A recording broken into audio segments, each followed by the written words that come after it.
Ibarala kwena iriti Jésus-Christ aita so kwa kimasango na ya dunia mobimba kwen laso ikisate na ndoti ndoye mbati motonga na mowani zasi sambela tiki singla na nzapa. Merci Seigneur,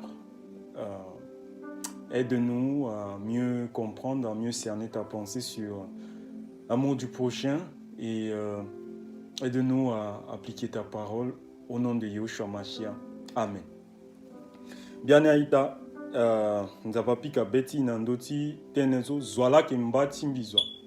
Zwala kembati mbi alimi ndoelo tonga na mbi wani. Tiki na pekoti tenezo za izimbe titi Matthieu chapitre 22 verset 34 ici na 40. Matthieu chapitre 22 verset 34 ici na verset 40. Alors, les dit qu'on a en français. Les pharisiens apprirent qu'il avait réduit au silence les sadducéens. Ils se rassemblèrent et l'un d'eux, professeur de la loi, lui posa cette question pour le mettre à l'épreuve. Maître, quel est le plus grand commandement de la loi? Jésus lui répondit, tu aimeras le Seigneur ton Dieu de tout ton cœur, de toute ton âme et de toute ta pensée. C'est le premier commandement et le plus grand. Et voici le deuxième qui lui est semblable, tu aimeras ton prochain comme toi-même. De ces deux commandements dépendent toute la loi et les prophètes. Amen. Ilondoti dit qu'on a yati Matthieu 22, chapitre 22, verset 34 ici na 40. Donc à mon sous mon Bible mon a sango zian mo diko, mon sunga mon Bible mon a yanga konto rwande zini mo diko. Bangati so nzapa akindoye.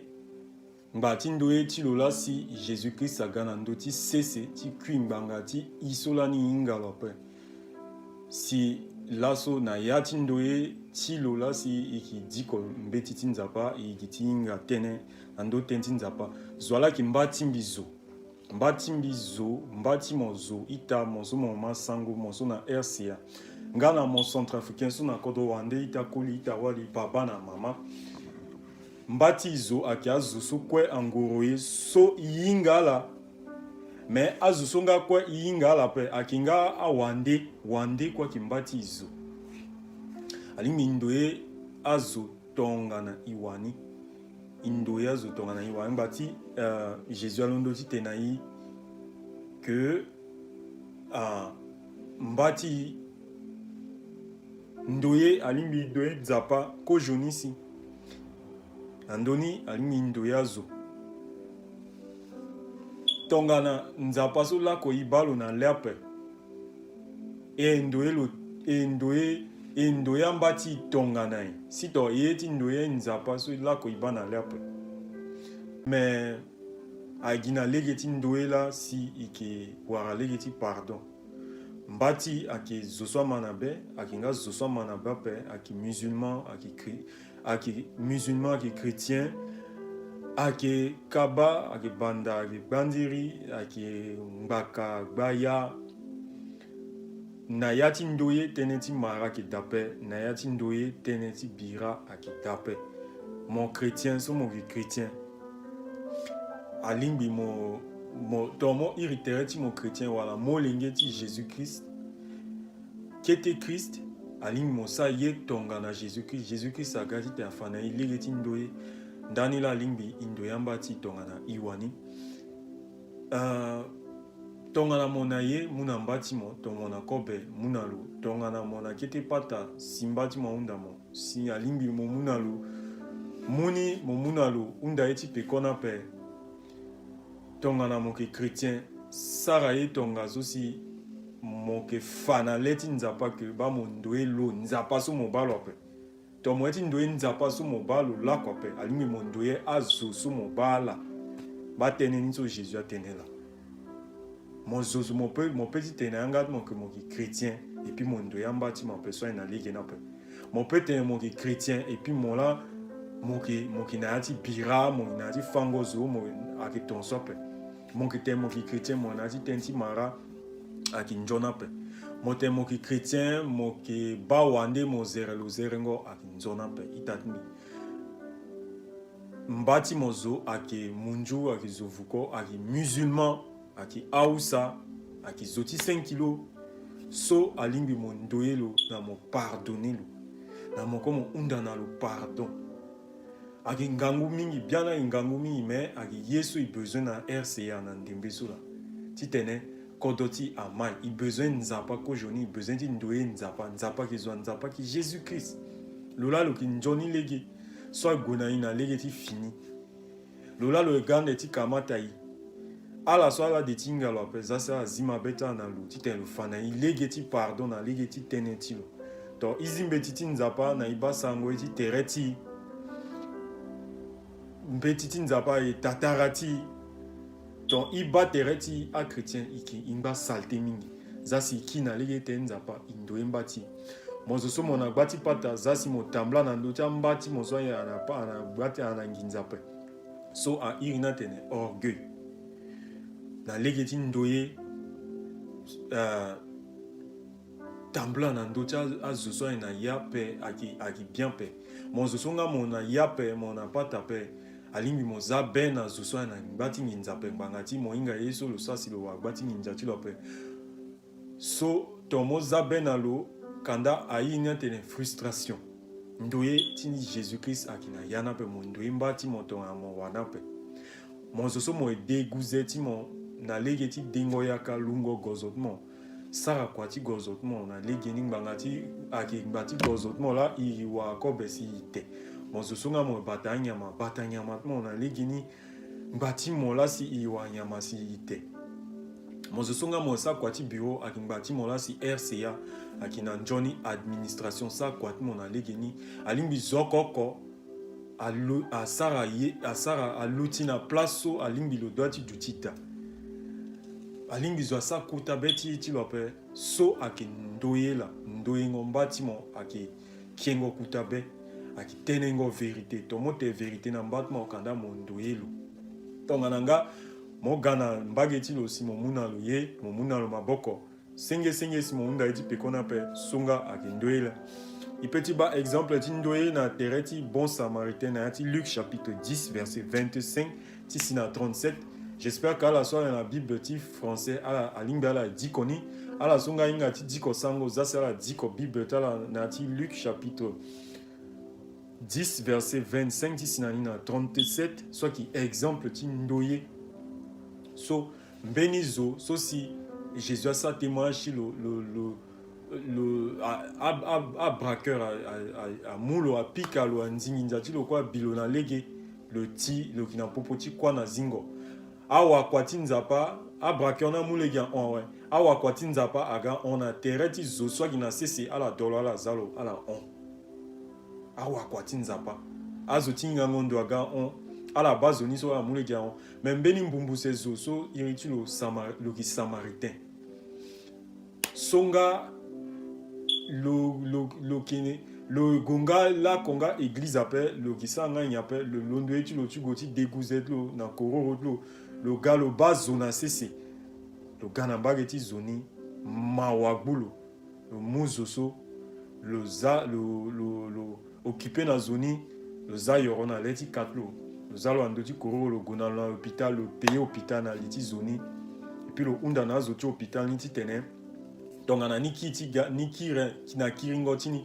tongana azuti hôpital ni ala tona ala mbeni nginza make ni gati payer ni ba exemple ti zoso ndoye mbati lo tongana lo wani la azoso si ana ba ala ki tentenzi nzapa mingi si ala ndoye mbata la pe ala ki ndoyenga nzapa ngape mozoso moki tententi nzapa alimbi mundoye mbati motongana mo wani nzapa ti a chrétien aki Jésus Christ so ke wasongo finiti alimbi indoelo ko jonisi na indoye Jésus Christ so ikibalo na lepe na indoye ambati so ikibala na le si RCA aki mai zokoko aki na place luande zokwa kizo ndoya ki so na yati ndoye tongana zwa inga ti tene sangwa pe mozoso mo inga ten sango alingi mo elo pe mangati lo sangangula lo kiste sango ti te mo malo nga mozo songa moinga ti te yanga kodo wande si mbeni zo so te sango ainga ti te nga yanga kodo wande tonga na français pe si lo tene le na place ti la si lo tene deux na place ti du to mozo so moinga alingi mo elo pe soit ki exemple ti ndoe la tonga na lo tene ni si akina ligi na pe guna mtere ti lo motalo mote itatmi ba tene ni so atento so pe fana lo njoni legi tonga na mo bamba ti mo si lo ki salte si tere ti lo afun e lo pe inga pe lo mandati sukulu angwa pe guna tere ti lo muna lo savon na ngu na yombo unda na lo ti te lo sukulu angu na yati ndoye alingi mo dekongo na ndo ti zo ki rape mo zunga zo kiri ki rape azo so ko ibala la tamba na lege mo inga zwala ki zwa pe inga pe zo ti dengo mo kekere ki la mo ki zunga lo laso mo make ndoye kekere ki mo ki bande lo na devant mo ki sande tonga na alingi indoye nzapa na indoye mbati tonga na iwani mozo mo mambi mo centrafricain inga pe beni la mo bara beni anja wa mo bara même Jésus na mabokotma mais là comme nga montelo la pe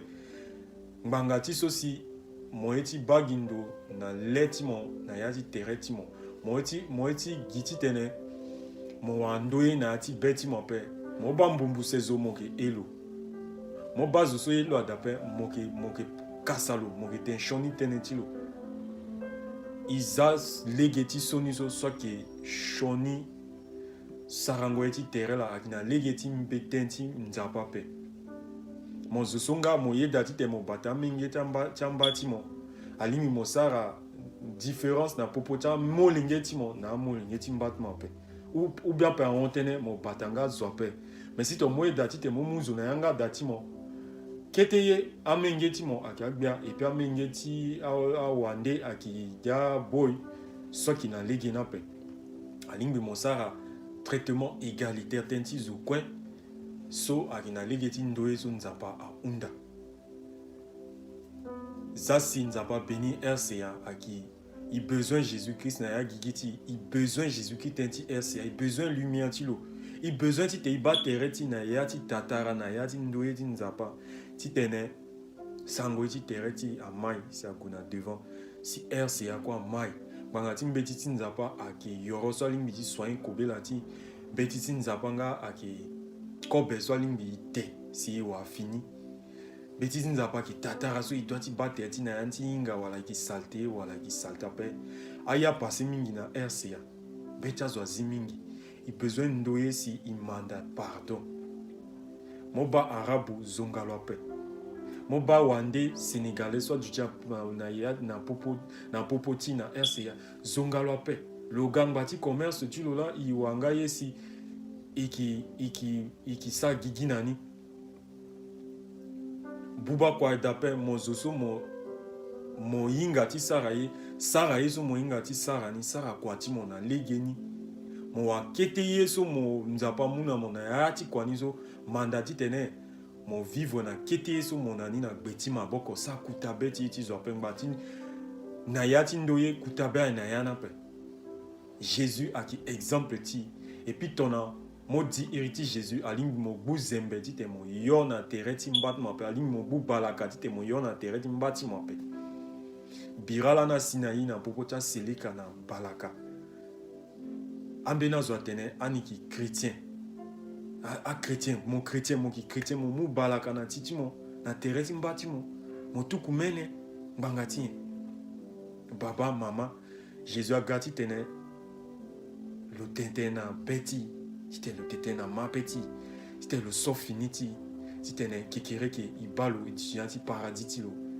mais titene laso ikiri bumbi na yati songo iga ita na ita titene tenti kaba banziri baya mbaka manja adutinati kodoti encore après tenti tene iba wande izongalo ikasalo iti adutinati iti basu na ti kodoti encore après zasi siriti nzapa ngana RCA zasi siriti nzapa ngana beta centrafricain coin ikiri barala na iriti Jésus-Christ Yoshua Mashiach soit qui nzapa ti a chrétien zasi sambela ti kiri singila na. Merci Seigneur pour cette thématique sur l'amour. Ta parole est la vérité. La RCA a besoin de toi. Nous avons besoin de toi, Seigneur. Aide-nous à changer d'attitude. Aide-nous à aimer nos prochains comme nous-mêmes. Aide-nous, Seigneur, à t'aimer plus que tout, Seigneur. Aide-nous, Seigneur, à travailler et à construire notre pays, la RCA. Seigneur, touche le cœur de tous les Centrafricains dans le monde entier, tous ceux qui sont disséminés un peu partout au Sénégal, en Côte d'Ivoire, Seigneur, au Maroc, Éternel, en France, aux États-Unis, en Espagne, dans tous les pays du monde entier, en Chine, Seigneur, particulièrement en ces périodes de Covid-19 qui sévit. Seigneur, mon Dieu, mon roi, nous te bénissons, nous te rendons gloire. Nous t'attendons, Jésus-Christ, nous t'attendons en RCA. Tu es notre lumière, tu es la vie que nous voulons avoir. Prends nos vies et prends nos cœurs au nom de Yahushua Mashiach. Amen. Iti sanga azoswa detima na bena Jésus pe zasi ala unda ginati prière ti tene Jésus kamata beta la kamata finita la bangati lo gantu ruti gawe aita imana bena Jésus Christ na indoye Jésus Christ indoya mbati zasi nzapa bénir la zasi nzapa bénir RCA na autorité ti RCA na héritier Jésus Christ. Amen.